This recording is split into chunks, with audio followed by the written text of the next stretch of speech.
नमस्कार, प्रियांश चॅनलमध्ये सगळ्यांचं स्वागत आहे. आणि तुम्ही इथे बघू शकतात मी असे 2 मीडियम साईजचे बटाटे घेतलेले आहेत आणि हे बटाटे सोलून आणि आपण अशा पद्धतीचे काप बनवू शकतो. अशा पद्धतीने काप बनवायचे आणि ते त्याच्यामध्ये आपण बनवणार आहोत फ्रेंच फ्राईज. आणि अगदी झटपट असं घरच्या घरी खाण्यासाठी स्नॅक्स, संध्याकाळच्या चहासोबत किंवा असं संध्याकाळीच काहीतरी खावंसं वाटलं तर अशा पद्धतीने लहान मुलांना वगैरे ह्याच्यात पाव चमचा अगदी थोडंसं हे कॉर्नफ्लॉवर आहे, चवीपुरती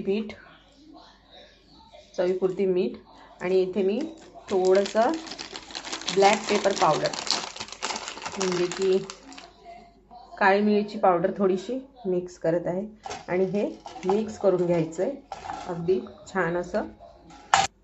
तर तुम्ही बघू शकतात अगदी छान असं मिक्स केलेलं आहे.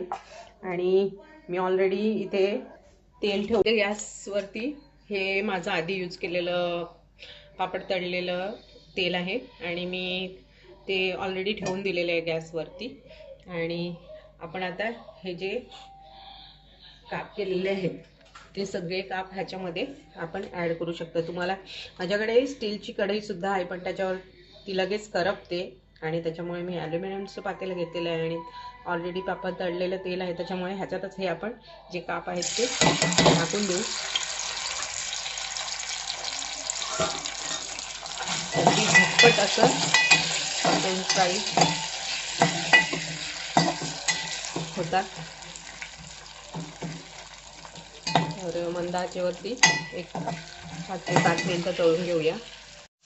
आणि इथे तुम्ही बघू शकता खूपच छान असे तळले गेलेले आहेत आणि हे मी आता काढते आहे. आणि ऑलरेडी मी इथे सॉस घेतलेला आहे आणि हे आता खाण्यासाठी तयार. तर अशा पद्धतीने माझं जर तुम्हाला रेसिपी आवडली असेल तर चॅनलला सबस्क्राईब करा, कमेंट करा, शेअर करा. धन्यवाद बघितल्याबद्दल.